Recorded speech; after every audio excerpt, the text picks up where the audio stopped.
Em Hollywood, tínhamos 5 grandes estúdios que nas últimas décadas quase que monopolizavam a maior parte das produções dos Estados Unidos, né? E entre eles estava justamente o MGM Studios, que foi comprado pela Amazon. E entre as produções recentes feitas pela Amazon, usando justamente o MGM Studio, que é estúdio que foi responsável inclusive pela maioria dos filmes do James Bond, nós temos um filme envolvendo espionagem recente, que acaba sendo em parte uma sátira de certos filmes de ação com espionagem recentes, na linha mais John Wick de ação desenfreada. E eu estou falando de O Jogo do Assassino, filme lançado agora há pouco, em 2025, que é estrelado por Dave Bautista, que muita gente conhece como o Drax de Guardiões da Galáxia. Eu sou o Luiz, bem-vindo aos Monstros Aventuras no Sexta-feira Sinistra de hoje. Vamos falar um pouquinho dessa obra que tira um pouco de sarro, mas ao mesmo tempo tem muita ação e uns conceitos interessantes que são trabalhados lá dentro do universo de filmes de ação de suspense. Pois bem, qual é o conceito básico? Aqui, Dave pega e faz o maior assassino profissional da Europa, um ex-agente do governo americano que passou a trabalhar como mercenário, e o que acontece é que ele tem todo um código de conduta, porque ele só aceita missões que envolvam diretamente eliminação de criminosos e nunca tenta atingir civis ou crianças ou qualquer pessoa fora do alvo, né? Só que o que acontece é que ele acaba sendo diagnosticado com uma doença grave em estado terminal, e o que acontece é que ele quer dar um seguro de vida para pegar e dar uma vida confortável para a pessoa que ele mais ama e ganhar o seguro. Para isso, o que acontece é que ele contrata um grupo de assassinos para eliminar ele, só que ele descobre que o diagnóstico está errado e que, digamos assim, os assassinos que ele contratou não estão nada a fim de encerrar o contrato. Pois é, olha só, para mostrar como já tem um tom de comédia, e eu não dei nenhum spoiler até o momento, porque isso é praticamente o resumo do trailer do filme. Tanto que essa questão dele descobrir a questão da doença, que não é real, é logo no primeiro ato do filme, logo na primeira meia hora. O resto é ação desenfreada, ele tentando lidar com as consequências disso, sabe?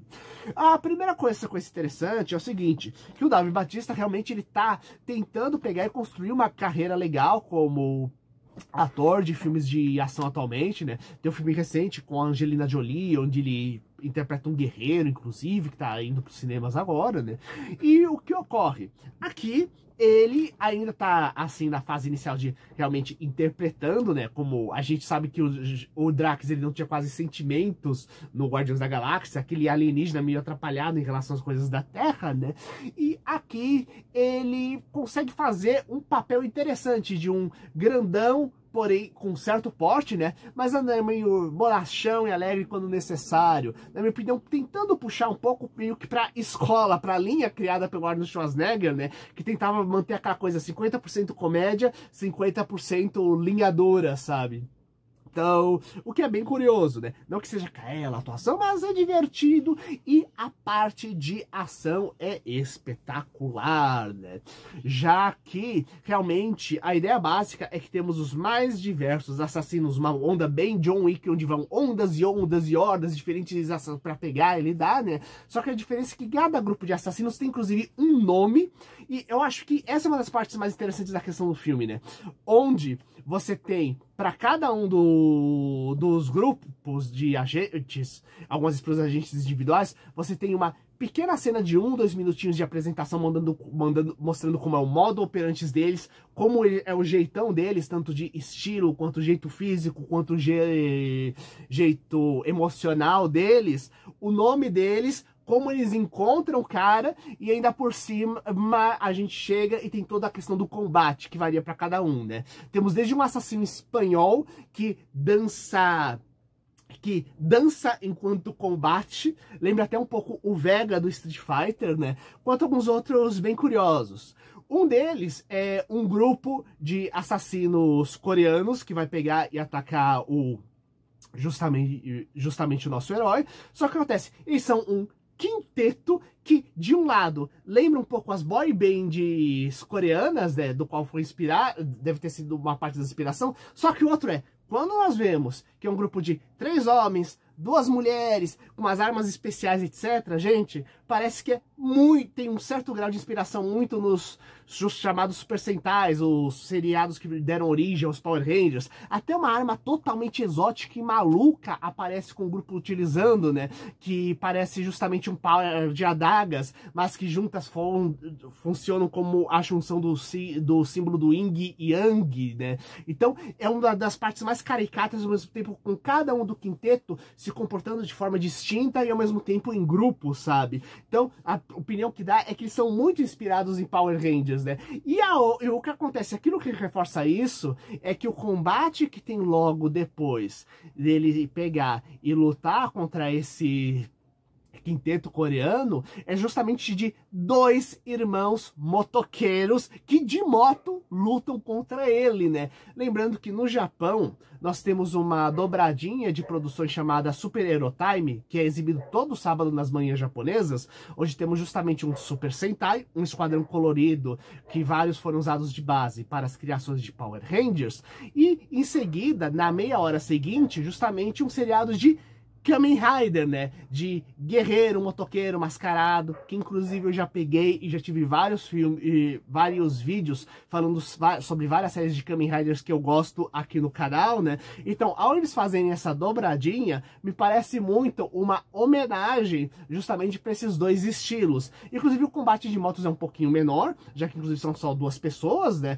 Mas eu acho que no geral é bem divertido todos os combates que ocorrem ao longo da história, né? Nós temos uma dupla de dançarinas que são muito mais especializadas em armas de fogo. Nós temos um esquadrão de tático que lembra muito a SWAT, só que no caso eles são um grupo de agentes mercenários, não a SWAT de verdade, né? E ainda por cima, dois irmãos que, gente, eles são muito aqueles brucutus tradicionais de porrada de filmes de ação, diga-se de passagem. E é claro, nosso amigo Dave, ele se mostra realmente o cara, porque a ideia básica é que ele consegue se lidar com qualquer coisa, seja combate físico, seja combate através de armas brancas, seja combate através de armas de fogo, e os cenários em si, eles funcionam justamente como ponto de arma, como base justamente para esconder, usar pontos de apoio para fazer ataques, como armas improvisadas também através do cenário, né? E, inclusive, temos uma coisa curiosa, que um dos assassinos é um sniper, isto é, um atirador à distância, então é muito mais o cara mais estratégico, que é interpretado pelo Terry Crews. Sim, o famoso ator que a gente conhece mais em comédias como Brooklyn Nine-Nine, que muita gente conheceu primeiro, certas participações em Todo Mundo Odeia o Chris. Aqui faz um sniper que tem toda uma apresentação, toda uma estratégia para atacar o cara, tudo mais, né?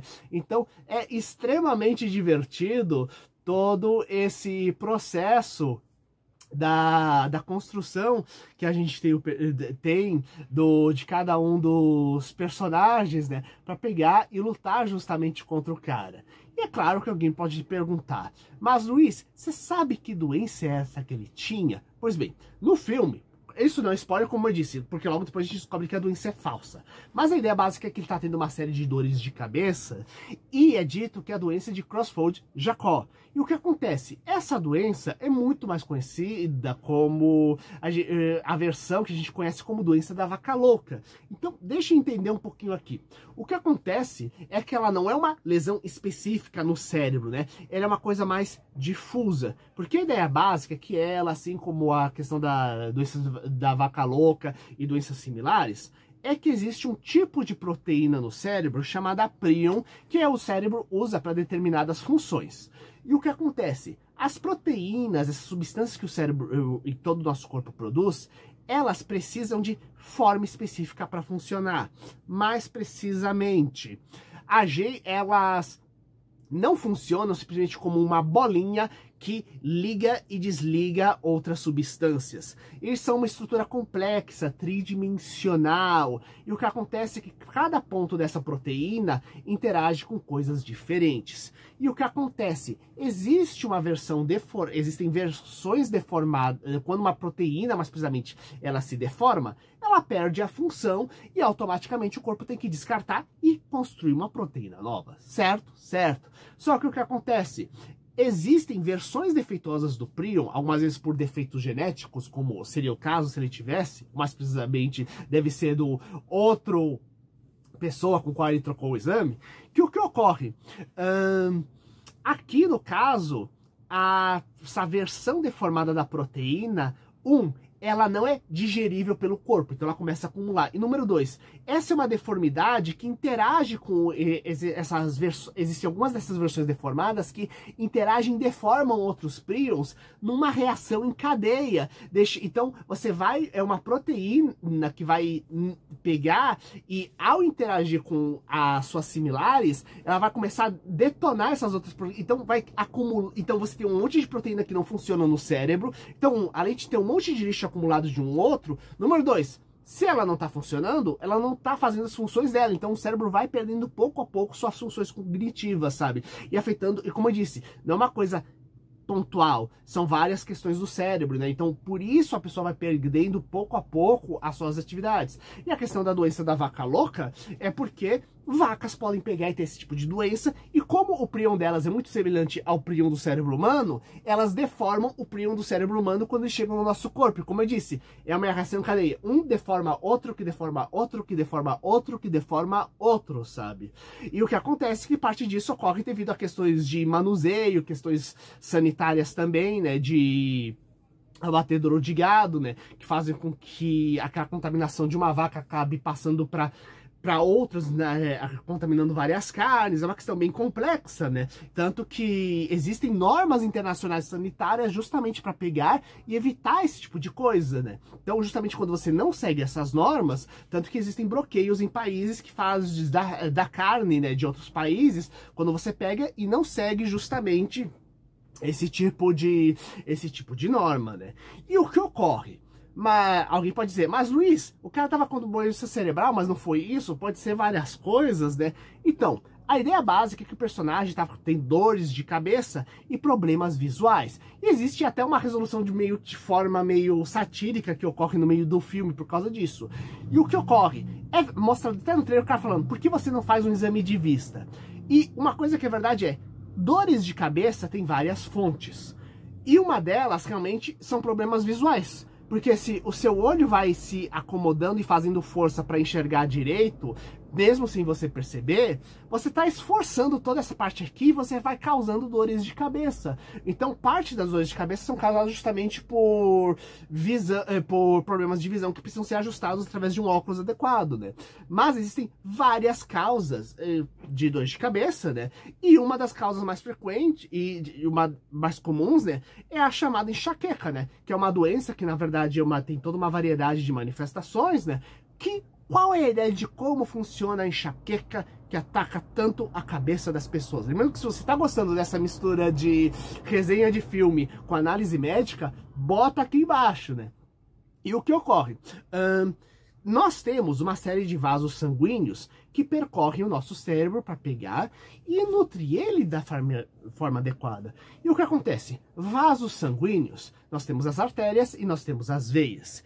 E o caso das artérias, que levam o oxigênio, eles têm uma camada de músculo que fica bem no meio do vaso sanguíneo. Então, enquanto as veias têm uma camada externa para proteger e uma camada interna que faz as funções químicas, os vasos sanguíneos chamados de artérias e arteríolas, que são as arteríolas, são as artérias mais pequenininhas, eles possuem justamente, entre essas duas camadas, uma outra camada que é uma camada de músculo. E essa camada de músculo serve tanto para você dar impulso para o sangue para frente, mas também ela faz uma outra coisa muito importante, que é regular o quão dilatado ou contraído está o vaso.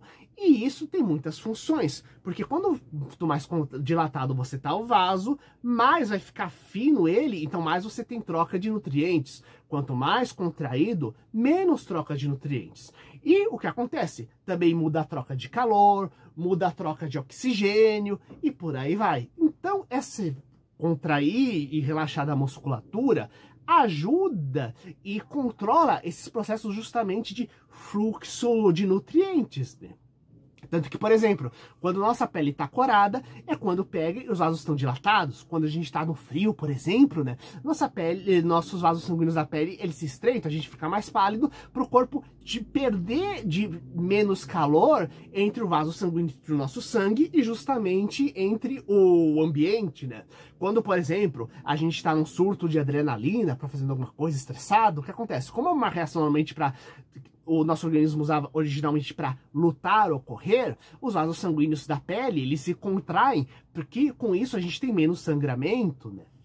Diferente da questão de que quando você está relaxado, onde você não tem esse problema, você pode pegar e eles se dilatam para poder pegar e ter uma troca adequada nutricional. E o que acontece? Na enxaqueca, nós temos uma desregulação de parte desses vasos sanguíneos. Então tem momentos onde eles se super dilatam e super contraem. E essa mudança brusca, ela acaba causando a enxaqueca. Existem vários outros fatores químicos que envolvem todo o controle de cada área cerebral, etc. Isso é só uma visão geral para dar uma noção, né? E o que ocorre é que, como isso afeta justamente os vasos sanguíneos do cérebro, existe o fenômeno chamado da aura, onde você pega e pode ter justamente visões ou sensações estranhas, que é justamente o cérebro dando um pequeno tilt por causa dessa mudança brusca de nutrição nele. Então, tem gente que pega e vê realmente espirais, distorções por causa disso, sente cheiros estranhos, né? Então, isso até justificaria no filme, em parte, o fato dele ter umas distorções visuais que ele pega e tem associadas com essas crises de dor de cabeça, né? Daria pra gente fazer várias elucubrações em torno disso, né? E é claro que você vai resolver isso indo no médico para pegar e curar isso. Inclusive, essa é uma outra dica médica muito importante que eu quero passar para todo mundo, se você tem um problema, seja ele uma dor, uma coisa que não cura, uma distorção de visão, uma distorção de audição, de paladar, etc. E se ele passa de 3 semanas, é fundamental você pegar e ir no médico.